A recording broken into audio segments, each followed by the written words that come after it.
제가 여기 와서 법회 본 지 한 이제 1년이 넘은 것 같은데 주지스님이 직접 또 소개하기는 처음인 것 같아요. 아주 감사하게 생각을 합니다. 지난 초하루 법회 때 주지스님 제가 칭찬을 많이 했더니 주지스님이 기분이 좋아진 것 같아요. 예, 지난 초하루 법회 때 안 나오신 분들도 있을지 모르지만 95년도 이제 하한거 때 제가 여기 국제선언에서 여러 만거를 갖다가 온전하게 마친 적이 있거든요. 그때 이제 우봉스님이 그때 군법사로 있을 때였어요. 근데 그때 같이 이제 정진을 갖다 했었습니다. 우봉스님은 철을 다 마치지 못했는데 군법사로 있어가지고 그때 벌써 95년이니까 이제 30년 다 돼가죠.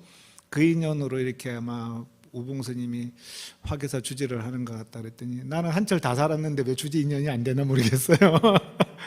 사실은 그 전에 화계사 주지 얘기가 있었습니다. 2006년도에 그때 이제 주경스님 화계사 주지 살면 좋지 않을까 하고 국제선언에 있는 외국인 스님들이 저보고 주지 왔으면 좋겠다고 얘기를 했어요. 왜냐하면 제가 그 여기 수덕사에 있는 스님들 중에 영어를 그나마 제일 잘하는 스님 중에 하나입니다. 그 프리토킹이라 그러죠. 그냥 영어로 얘기하는데 전혀 걸림이 없어요. 그리고 95년도 살면서 외국인들하고도 아주 친했었고 그러다 보니까 이제 외국 스님들 입장에서는 선방에서 꽉 채워서 산 사람이 주경스님이 첫 번째고 하니까 친근감을 가졌던 것 같아요. 그리고 주경스님 오면 안 될까 그랬는데 저는 그때 서산 부석사 주지 맡아갖고 주지 재미에 푹 빠져가지고 맨날 풀 뽑고 나무 베고 시골자리에서 보잘것없긴 하지만 열심히 불사를 있을 때였거든요. 그래서 아우 난 화계사 주지가 아무리 좋다 해도 부석사가 좋아. 그래서 사실 부석사를 2015년도까지 16년간 주지에 살았거든요. 그러니까 화계사 주지 얘기가 있고 나서도 10년을 더 거기서 살았어요. 그래서 지금은 뭐 여기 가보신 분들이 있을지 모르지만 서산 부석사가 영주 부석사랑 쌍둥이 절이에요. 그래갖고 제가 주지 갈 때만 해도 서산 부석사가 있는지도 몰랐어요. 저도 영주 부석사랑 이름이 똑같네? 가봤더니 쌍둥이 절이에요. 역사도 똑같고 전설도 똑같아요. 그리고 서산 부석사는 바위가 바다에 떠 있어. 그래서 물에 뜰 뿌자, 돌석자, 절사자. 바위가 물에 떠 있는 절이다 그러는데 바다에 떠 있거든요. 근데 영주 부석사는 바다에 물에 안 떠 있어요. 그냥 땅에 내려 앉아 있어. 근데 영주 부석사는 시를 통과시키면 밑으로 실이 지나간다 그러거든요. 그래서 공중에 떠 있다 그래요. 그래서 서산 부석사라는 이름도 몰랐는데 제가 가갖고 이제 서산 부석사 16년 살면서 불사도 하고 중창도 하고 했고 세워놨어요. 그래서 저는 화계사 와가지고 이렇게 큰 절에 소임을 살고 포교하고 불사하는 것도 의미가 있겠지만 그야말로 1000년이 넘은 절이거든요. 서산 부석사도. 그리고 우리 만공스님께서 계시던데요. 경험 만공스님께서. 이 화계사가 왜 수덕사 스님들이 와서 계속 사냐면 이 화계사의 중창조라 그럴까요? 숭산행원 스님이 수덕사 스님입니다. 왜 수덕사 스님이냐면 경허 만공스님의 제자를 이은 만공스님의 제자 고봉스님, 고봉스님의 법맥을 이은 분이 그 숭산행원 스님이에요. 숭산행원 스님은 만공스님 법맥을 이어갖고 인가를 받은 분입니다. 선사로서 깨달음에 대한 인가를 받은 분이라서 수덕사의 정맥으로 이어내려고 있는 한 맥이거든요. 그래서 이제 수덕사 스님이고 여러분들이 알지 모르지만 여기 화계사하고 사촌 집안이 어디냐면 법주사, 불국사, 금산사가 다 사촌이에요. 만공스님의 제자되는 보월스님이라고 계신데 보월스님의 제자가 금호스님이거든요. 금까마귀란 뜻이에요. 금호스님이 만공스님 손주시봉이에요. 근데 숭산스님도 만공스님 손주시봉이거든요. 은사스님이 달라. 그러니까 사촌간이에요. 그래서 수덕사가 큰 집이면 법주사, 금산사, 불국사는 다 금호스님 제자들이에요. 그래서 다 작은 집이에요. 그래서 수덕사가 종갓집이면 화계사는 서울의 작은 집이고 불국사, 법주사, 이제 금산사는 이제 다 본사들이만 작은 집입니다. 왜 작은 아들이 살면 강남에 100평짜리 집에 살아도 작은 집 그러잖아요.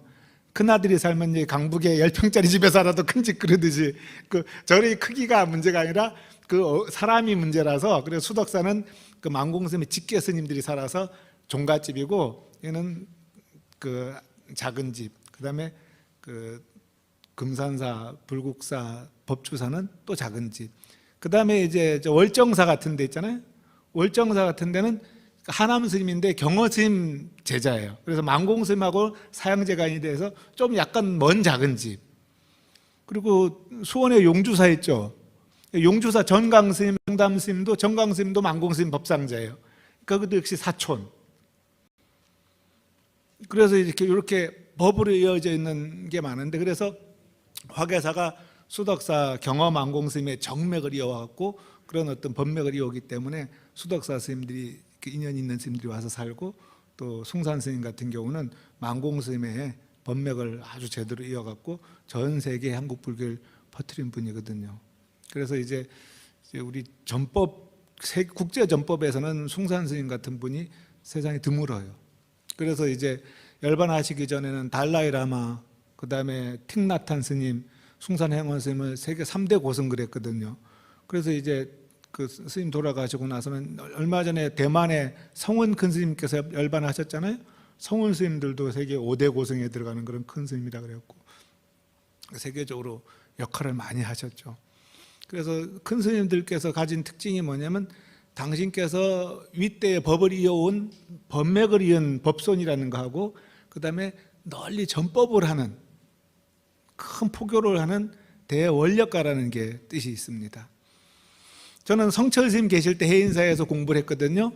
89년도에 해인사 들어가서 93년도 졸업할 때까지 4년을 살았는데, 제가 졸업하고 나서 그 다음에 성철 스님께서 돌아가셨어요. 93년도에. 그러니까 4년 동안 있으면서 성철 스님 선방에도 가끔 오셔가지고 강원의 학인들도 용맹정진 들어가거든요. 그럼 또 말씀도 하시고, 도량에 포행하다가도 만나면 또 성철 스님 한 말씀씩 듣고, 또 어떨 땐 당신이 이제 그 아주 그때만 학인들이니까 학인들한테 이렇게 그 수행하는 얘기들도 하고 하셨거든요. 그래서 그 성철 스님께서는 산중에만 계셨다는데 20세기 한국 불교에서 가장 큰 포교사는 성철 스님이에요. 직접 조계사에 와서 법문하고 화계사에서 법문하고 안 하셨거든요. 그냥 해인사에만 계셨어요. 물론 때에 따라서는 부산도 가고 서울도 다니긴 하셨겠지만 당신은 늘 해인사에서만 법문을 하셨어요. 근데 해인사에서 한 법문이 신문에 나오고 방송에 나오고 해갖고 대한민국 사람이 다 아는 법문 있죠? 뭐예요? 산은 산이요 물은 물이로다. 그거 모르는 사람이 없어요. 굳이 방송에 나와서 안 떠들고 조계사에 와서 법회하고 화계사 불교대학 와서 강의 안 하셔도 산중에서 그 한 말씀 하신 게, 당신 93년도 열반하셨으니까 딱 30년 됐잖아요. 30년이 됐는데도 애지간한 사람들은 그 법문을 다 알아. 모르는 게 이상해. 그래서 성철 스님께서는 그 당시만 해도 저 큰 스님이 서울에 와서 법문하신다면 100만 명은 모일 거고 신도 100만 명은 포교할 건데 왜 안 내려오신지 모르겠다 그랬는데, 이미 당신은 산은 산이요 물은 물이요 한마디 하심으로 했고 이미 100만 명, 1000만 명을 포교한 거예요. 나는 절에 안 갑니다. 그래도 산은 산이요 물은 물이라는 그 말 한마디만 가슴에 새기고 있는 사람은 법문이 가슴 속에 들어가 있는 사람이에요. 그 법문을 따라 외울 수 있는 사람은 법문을 외우고 있는 거예요. 산은 산이고 물은 물이로다. 대단한 법문이죠? 근데 잘 모르겠죠? 너무 싱거워. 예, 소금을 좀 집어 먹어야 될 것 같아. 근데 싱거운데도 대단해. 새기고 새겨도 새길 만한 법문이에요. 근데 중생들은 반쪽짜리 법문이 많아요. 제가 엊그저께 뉴스를 본 것 같은데, 그 이제 인터넷에서 이렇게 보여준 뉴스를 보니까 미국의 죄인에 대한 동영상이 나오더라고요. 죄인으로 들어갔고 그 무기징역을 받았는데 감옥에서 또 사람을 죽였어. 그래서 그 사람은 사형 판결을 내려야 되는데 자기가 판사 앞에 가고, 판사님 나 사형 판결을 내려서 사형 내려주십시오. 그리고 얼른 사형 시켜주십시오 그러는 거예요. 왜 그랬더니 빨리 죽어서 문 바꾸겠다고.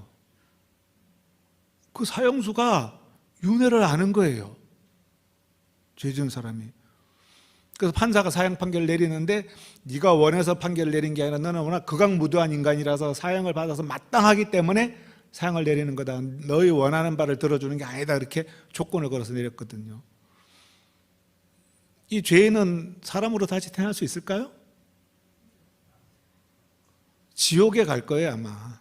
사람으로 나도 지옥 같은 데 날 거예요.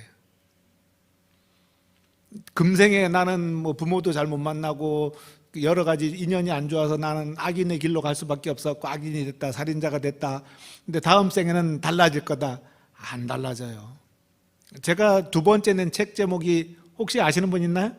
제가 책을 한 6권인가 7권 냈는데 그중에 제 기억 두 번째 책 제목이 미안하지만 다음 생이 계속됩니다. 딱 들으니까 알겠죠 무슨 뜻인지. 연속극 드라마 보죠 보살님들. 보면 어때요? 영어로 to be continue. 다음 시간에 끝나기 전까지는 다음에 계속 이어서 하잖아요. 그래서 연속극이잖아요. 연속되니까. 인생은 그래요. 오늘 자고 일어나면 새로운 삶이 시작되나요? 어때요? 새로운 날인데 새로운 삶은 아니에요. 몸뚱이도 어제 그 몸뚱이고 하루 늙었어. 뱃속에 들어있는 것도 어제 먹은 음식 그대로 남아있어요. 그러거든요. 전혀 새로운 날이 전혀 새로운 사람이 되는 게 아니에요. 하루하루 중첩되어 살아가지만 어제 이어서 오늘이 가고 오늘이 이어서 내일이 가는 거예요. 삶도 마찬가지입니다. 금생에 죽고 나면 완전히 새로 시작하겠지? 뭔지 몰라도 지금보다 나아질 거야. No, never. 결코 그렇지 않아요. 금생에 이어지는 거예요. 연속극이 이어지고 오늘 내일이 이어지듯이 삶도 금생에 지은 것들이 다음 생으로 계속 연결되는 거예요. 그래서 가장 명확한 본문이 있잖아요. 전생을 알고 싶으냐? 예, 너무 궁금해요. 금생에 네가 받는 게 전생에 지어놓은 바다. 꽤 괜찮은 집안이다 그러고 꽤 괜찮은 환경이다 그러면 전생에 꽤 괜찮게 살았어. 근데 뭐가 꼬이고 엄마도 마음에 안 들고 아빠도 마음에 안 들고 형제들도 마음에 안 들고 신랑도 마음에 안 들고 자식도 마음에 안 들면 전생에 그런 인연밖에 못 줘놓은 거야 내가. 마음먹기에 따라 달라져요. 근데 같은 인연이라도. 내 생을 알고 싶으냐? 자, 어떻게 해야 돼요? 금생에 내가 지어가는 바가 살아가는 바가 내 생의 원인이 될 것이다. 내가 금생에 지은 바대로 내 생이 이어져요. 극악무도하게 살인, 강도, 악행을 저질러 놓고 다음 생에 나 요새 말로 리셋 그러죠? 완전히 새롭게. 절대 그런 바가 없습니다. 금생에 주는 업을 그대로 안고 가는 거예요. 그래서 그 죄인한테 저는 왜 제대로 된 법문을 못했을까 하는 생각이 들더라고요. 살아있는 동안 통렬하게 피눈물이 나도록 참회하고 반성하라. 나로 인해 피해 입은 사람들에게 용서받을 수 있도록, 용서받을 수 없다면 내가 할 수 있는 최대한의 참회를 하고 기도하라. 그렇지 않고 단순하게 판결 내려갖고 사형당해갖고 죽고 나면 완전히 새로운 삶이 시작될 거다? 절대 그렇지 않아요. 지금보다도 더 악조건의 상황에서 태어나게 될 거고 그 속에서 또 범죄나 고약한 삶, 업에 얽혀갖고 살아갈 수밖에 없을 거다. 더 나아질 거란 기대할 거 없어요.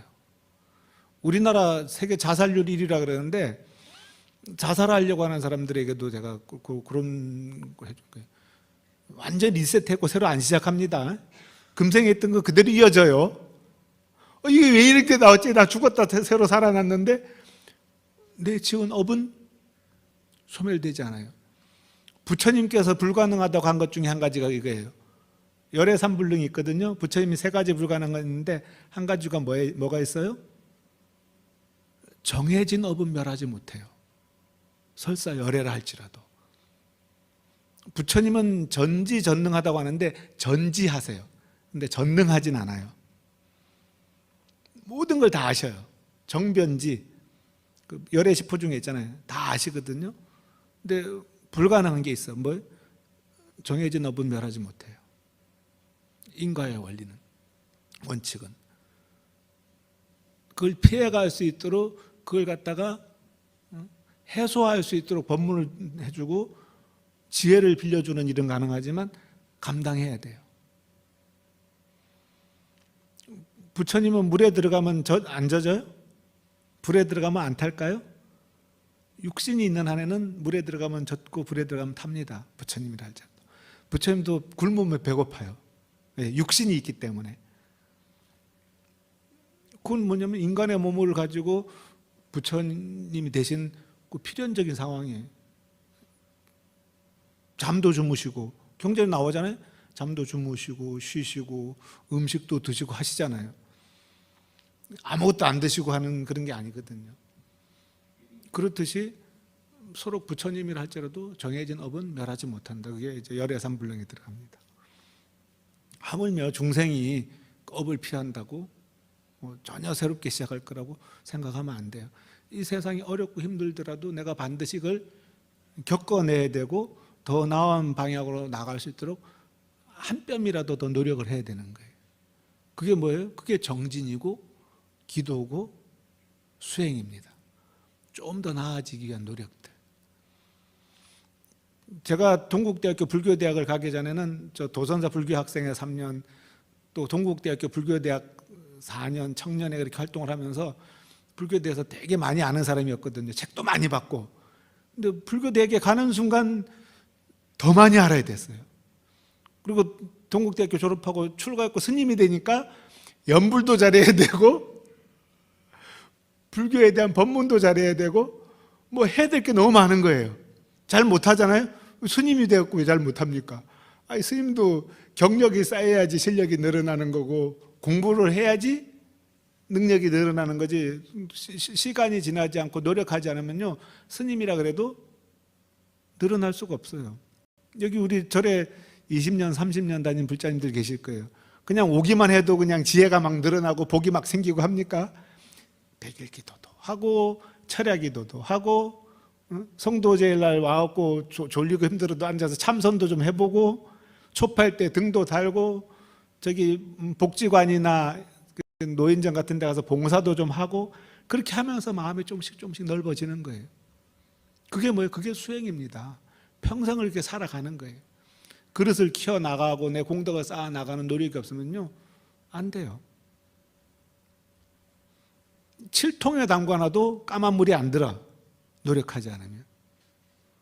그래서 불자들은 끊임없이 노력하고 기도하고 수행해야 되는 거예요. 그래서 자살을 하거나 뭐 회피하려고 하거나 도망가려고 하거나 못 도망가요. 경전에 그런 말이 있거든요. 3,000마리 어미양을 이렇게 들판에 풀어놨는데 새끼양 한 마리를 풀어놓으면 어느 어미양이 그 새끼양한테 젖을 줄까요? 그 어미 그 친어미만 새끼한테 젖을 물려요. 3,000마리가 있는데 아무나 안 물립니다. 요새 가슴 아픈 일 중에 실종자들, 어린애들 잃어버렸고 20년, 30년 지난 사람들도 있더라고요. 저 이름도 기억하는데 고속도로에도 있고 전국에 많이 있는데 서울 시내 가다 보면 뭐 송혜인가 하는 사람 찾아주세요 했고 벌써 한 30년 가까이 된 것 같아요. 근데 그냥 그 방송에도 가끔 나오는데 아버지가 거의 거지꼴이 됐는데도 알바했고 돈만 모으면 그냥 프랭카드 달아서 거는 거예요. 딸 좀 찾아주세요.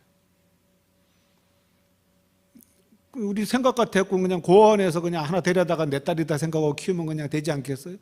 그게 안 되는 거예요. 이 지구상에 70억 명의 사람이 사는데 꼭 딱 그 내 딸 하나, 내 자식 하나, 내 부모님 한 분, 그 사람이 아니면 의미가 없어요. 가치가 없어요. 업과 인연은 그런 거예요.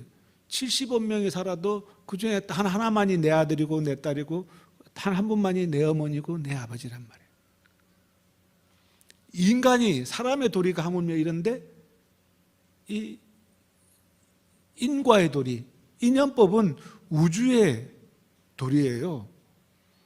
절대 벗어날 수가 없습니다. 그래서 내가 기억 속에서 까맣게 잊어버렸다 그러고 사람들이 다 잊어버렸다 할지라도 그 인연은 작동해요. 그래서 어떻게 해요? 참회문에 나오잖아요. 알고 지은 죄, 모르고 지은 죄, 참회합니다. 내가 알고 지은 건 차라리 괜찮아요. 근데 내가 모르고 지은 죄는 참회가 안 돼. 그래서 모르고 지은 죄까지 내가 참회를 하는 거예요. 나로 인해서 가슴 아팠던 사람, 나로 인해서 눈물 흘렸던 사람, 나로 인해서 괴로웠던 사람 용서해 주세요. 그게 우리가 흔히 말하는 108참회문에 그런 부분이 있거든요. 약자작, 약교타작, 견작수희. 업에는 세 가지가 있습니다. 직접 짓는 게 약자작이에요. 내가 직접 했거나, 약교타작, 남들 시켜서 했거나. 살생업에 그게 있거든요. 저는 이제 살아있는 거는 절대 이제 횟집이나 그런 걸 그 집에 안 가는데, 제가 몸이 아파갖고 수술을 하고 나서 이제 회복하는 중인데 신도님들이 스님 건강식 대접하겠습니다 갔더니 그 낙지집에 갔어요.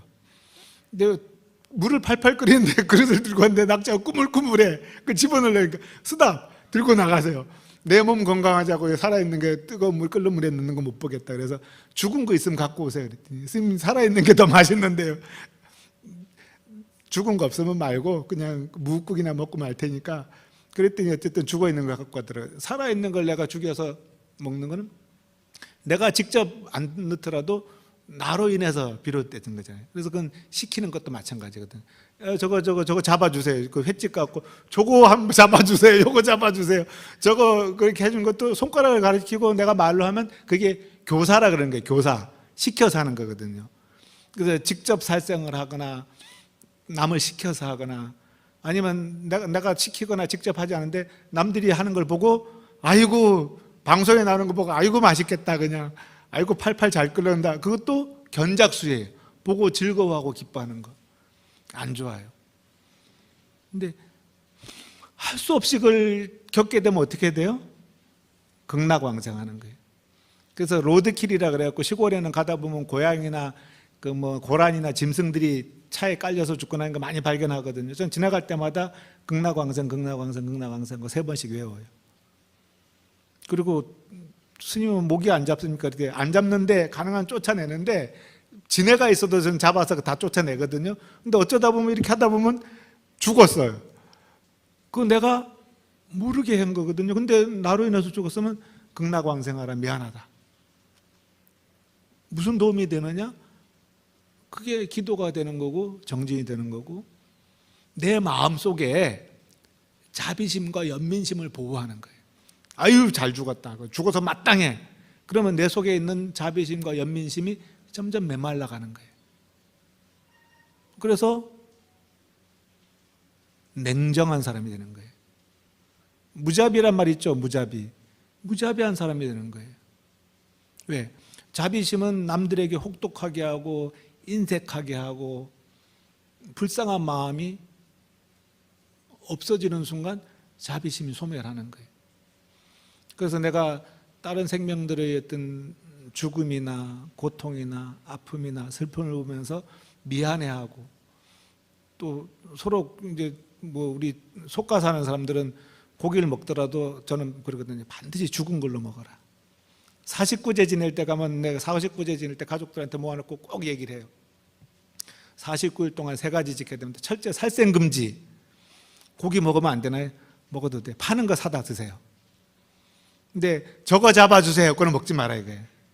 내가 가서 닭이나 오리나 내가 직접 잡아서 먹지도 말고 파는 거는 그냥 여러 손을 거친 거니까 드셔도 돼. 애들도 먹이고 해야 되니까. 근데 내가 직접 죽이거나 저거 가서 가게 갖고 용 잡아주세요. 저놈 잡아주세요. 가지 말고. 그리고 죽는 모습을 갖다 보면 가능한 한 그런 거에 대해서 연민심, 미안한 마음이나 불쌍한 마음을 품어야지 아이고 그냥 맛있겠다. 나도 얼른 가서 잡아 먹어야지 이런 마음을 내는 것 자체가 내 속에 있는 자비심과 연민심을 줄이는 일이에요. 점점 냉담해지는 거예요. 첫째로 살생금지는 바로 그런 부분에서 얘기하고 두 번째로 이제 음주금지. 술 마시면 그냥 정신을 잃어버리고 건강도 안 좋아지고 술김에 싸움도 벌어지고 하거든요. 그래서 49 동안에는 술을 마시지 말아라. 한 잔은 안 될까요? 한 잔 정도는 괜찮다. 근데 사발로 마시면 안 돼. 잔으로 해갖고 취하지 않을 만큼 술에 절대 취하면 안 된다. 49일 동안은. 왜냐하면 부모님을 또는 우리 조상님을 추모하고 제를 지내는데 술에 취해 가지고 실수해도 스스로 부끄러운 일이고 가족들의 불화를 일으켜도 안 되거든요. 세 번째로는 싸움 금지.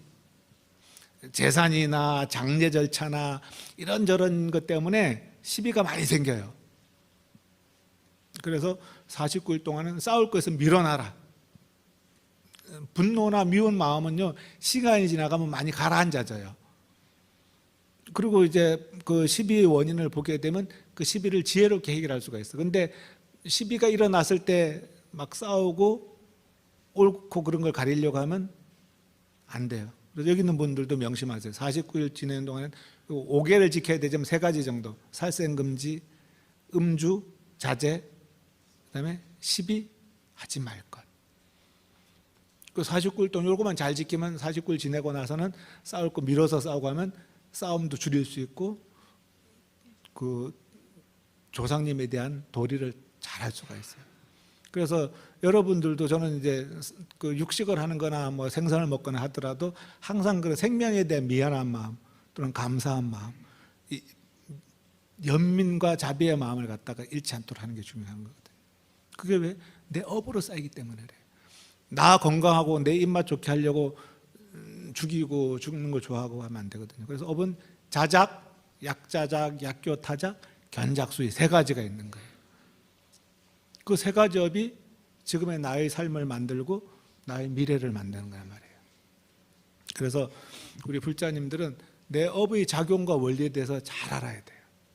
그래서 심지어 그래서 사형수가 되고 감옥 가려면 오죽 못 배웠겠어요? 오죽 막 살았겠어요? 근데 그런 사람들조차도 이제 저 미국의 저 어느 구석에 죄 지은 사람조차도 업을 믿어요. 윤회를 믿어. 근데 반쪽짜리밖에 모르는 거야. 왜? 자기한테 이렇게만. 아유, 죽고 나면 새로 태어나고 그때는 근사하게 살아야지. 근사하게 안 태어나. 종자가 아주 시원찮은 종자로 나온단 말이에요. 왜? 뿌려놓은 게 시원찮으니까. 그래서 혹시라도 몸 바꾸고 싶으면 최대한 노력을 해야 돼. 여기 제가 보살님들한테 자주 하는 본문 있잖아요. 남편 바꾸고 싶다. 그럼 지금 남편한테 지극정성으로 대접해줘요. 그거 떼어내버려야 돼. 다음 생에 안 만나게. 근데 금생에 남편이 벌어다 주는 돈으로 맛있는 거 사 먹고 가방 사들고 다니고 옷 사입고 여행 다니고 썼잖아요. 빚이 남아있으면 또 다시 다음 생에 만나서 그 남자한테 밥 해줘야 돼. 애도 낳아줘야 되고. 그러니까 저 남자 안 만나고 싶으면 빚을 다 갚아버려야 돼. 빚이 없으면 안 갚아도 돼. 그죠? 근데 빚이 있으면 어떻게 해? 갚아야 되잖아요.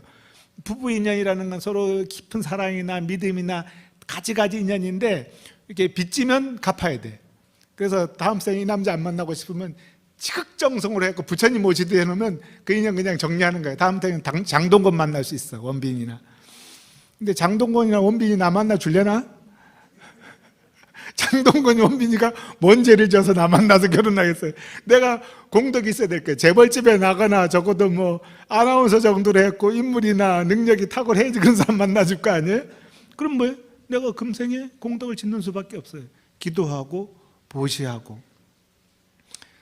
우리 사람 몸의 피부가 6겹이라 그래요. 얇은 피부가 뭐 표피, 진피, 피부 내 지방이 있고 3겹이라 그러기도 하는데 손바닥 같은 거 벗겨지는 거 보면 겹겹이 있잖아요. 6겹이라 그러거든요. 이 6겹에 감촉도 있고 아픔을 느끼는 것도 있고 차갑고 뜨거운 거, 뭐 간지러운 거 느끼는 감각이 5가지 감각이 다 있거든요. 우리 불자들은 이 피부같이 느끼는 감각이 뭐냐면 육바람이래요. 보시하고 베푸는 걸로 나를 갖다가 지키는 피부처럼 공덕을 쌓을 거고, 계율을 지켜갖고, 계율이 뭐예요? 원칙과 기준이거든요. 늘 원칙과 기준을 지키는 게 계율입니다. 선을 지키고 인욕 참고 견디고 정진 노력하고 선정, 늘 마음이 고요해야 되는 거예요. 선정이 굉장히 어려운 개념이거든요. 마음이 차분하게 가라앉아 있는 거예요. 치우치지 않는 거예요. 우리 애하고 옆집 애하고 싸우면 어때요? 화가 막 일어나죠. 맞고 온 놈도 밉고 때린 놈은 더 미워. 그래서 옆집 아줌마하고 싸우고 싶어. 근데 차분히 가라앉았고 우리 애가 싸운 게 아니라 옆집 애하고 그 옆집 애하고 싸운 걸로 한번 봐보라는 얘기예요. 그럼 어때요? 내 아들이나 내 딸이 가서 싸우고 왔다 그러면 내 아들 내 딸 편으로 쓸 건데, 옆집 애랑 그 옆집 애랑 싸웠다 그러면 나는 어때요? 객관적으로 볼 수 있잖아요. 그런 마음으로 보는 게 바로 선정입니다. 그 전부 다 보이스피싱 당하고 하는 게 뭐냐면 내 욕심 때문에 그러거든요. 보이스피싱 전화 왔을 때 옆집 아줌마한테 온 전화를 내가 대신 받았다고 생각해봐요. 안 넘어가요, 거의. 그걸 객관적인 시각이라 그러거든요. 제대로 보는 시각이라고. 그게 선정의 마음으로 보는 시각입니다. 그래서 뭔 일이 생겼을 때 이게 내 일이 아니라 옆집에 생긴 일이라 그렇게 판단해 보세요. 사고가 나든 아프든 뭐 시비가 붙든 어때요? 그럼 이 세상의 시비의 대부분을 없앨 수 있어요. 그래서 선정으로. 제가 그전에 조계사 53 선지식 법회 때 처음 나가고 법문한 것 중에 그러거든요. 무엇이 지혜냐? 나한테 생긴 일을 갖다가 옆집 사람 일처럼 보는 게 지혜다. 무엇이 자비냐? 다른 사람한테 생긴 일을 갖다가 내 가족한테 생긴 일처럼 보는 게 자비다. 실례를 들어서도 얘기하잖아요. 제가 서울역에 요즘은 잘 안 가지만 기차 타러 이렇게 왔다 갔다 했는데 부산이나 멀리 갈 땐 기차를 타는 게 좋거든요. 가다 보면 그 앞에 꼭 그 홈리스들, 노숙자들이 있어갖고 가면 스님들은 1번 타겟이에요. 밥 먹게 돈 좀 주세요. 그럼 저는 늘 1,000원짜리 한두 장 갖고 있다가 주고 하거든요. 꼭 술을 먹고 그래. 그래서 처음엔 지저분해갖고 가까이 오는 것도 싫고 피해가고 없는 데로 가고 했거든요. 근데 어느 날 생각을 바꿨어. 저 사람이 내 동생이라면, 내 조카라면, 내 형제 중에 하나라면 이럴까? 안 그렇겠죠. 그야말로 아무리 바빠도 짜장면이라도 한 그릇 사 먹으라고 데려가서 먹이거나 아니면 짜장면 값이라도 줄 거 아니에요. 1,000원 하나도 아까워서 안 하고 그냥 꼬리 지저분하고 피해가지는 않을 거예요. 내 자식이나 내 가족이라면. 그게 자비심이에요. 전혀 모르는 사람도 내 가족처럼, 내 아는 사람처럼, 친구처럼 여기는 마음. 그게 지혜와 자비거든요. 그래서 우리가 육바라밀을 갖다 이렇게 우리의 몸을 보호하는 피부처럼 생각하고 삶을 살아나간다면 우리는 그냥 저절로 좋은 업들이 쌓일 수밖에 없어요. 우리 화계사 불자님들은 늘 그렇게 생각하세요. 그 죄지은 인간이 반쪽짜리 윤회를 알아가지고 죽고 나면 세문 받아서 잘 살 수 있을 걸 생각하는데 절대 잘 살 수 없습니다. 여러분들이 금생에 불만이 있으면, 부족함이 있다고 생각하면 더 노력하시고 더 기도하세요. 우리 처사님들도 마찬가지예요. 거사님들도 다음에 고소영이나 그 미스 코리아 처녀들하고 만나고 싶으면 돈 더 많이 벌고 기도 더 많이 하고 부인한테 엄청 잘해주세요. 명품백도 사주고 금반지도 사주고 해갖고 금생의 인연을 끊어놓으면 다음 생에 더 나은 여자 만날 수도 있을 거예요. 근데 조심해야 돼. 더 안 좋은 여자 만나면 큰일 나. 이제 그래서 옷깃만 스쳐도 500생의 인연이라는 게 뭐냐면 이렇게 일생을 살아온 인연은 진짜 지중한 인연이에요. 아마 계속 이어질 거예요. 부부 인연이나 가족 인연이나 친구 인연이나. 그래서 지금 주변에 있는 사람들한테 아무리 원망이 있고 마음이 아프더라도 내가 마지막 남은 어떤 신심으로 그 사람들에 대해 연민하고 사랑하는 그런 마음을 갖다 끊어내면 안 됩니다. 어떻게든 만나요. 그래서 원수로 나눌 수도 있고 은인으로 만나는 수도 있는데 이 세상 모든 사람들 갖다 자비롭게 보고 연민의 마음으로 보게 되면 이 세상에 다 든든한 따뜻한 인연들로 되는 거고, 늘 싫어하고 미워하는 눈으로 보게 되면 주변에 날 그냥 뒷담 하나 하고 공격하고 욕인하고 하는 사람들이 쌓이게 되거든요. 그래서 지금 여러분들 주변에 있는 인연들이 가장 귀한 인연이고 화계사 법회에서 만난 인연들이 가장 귀한 인연들입니다. 그래서 거듭 얘기하지만 죄 지은 사람이 몸 바꿔갖고 잘 먹고 잘 살 궁리하는데 결코 그렇지가 않아요. 절에 와서 기도하고 참회하고 공부하고 수행한 사람에게만 더 좋은 업들이, 더 좋은 인연들이 오는 겁니다. 자, 여러분들 한 달 동안 건강하게 잘 지내시고 또 다음에 뵙겠습니다.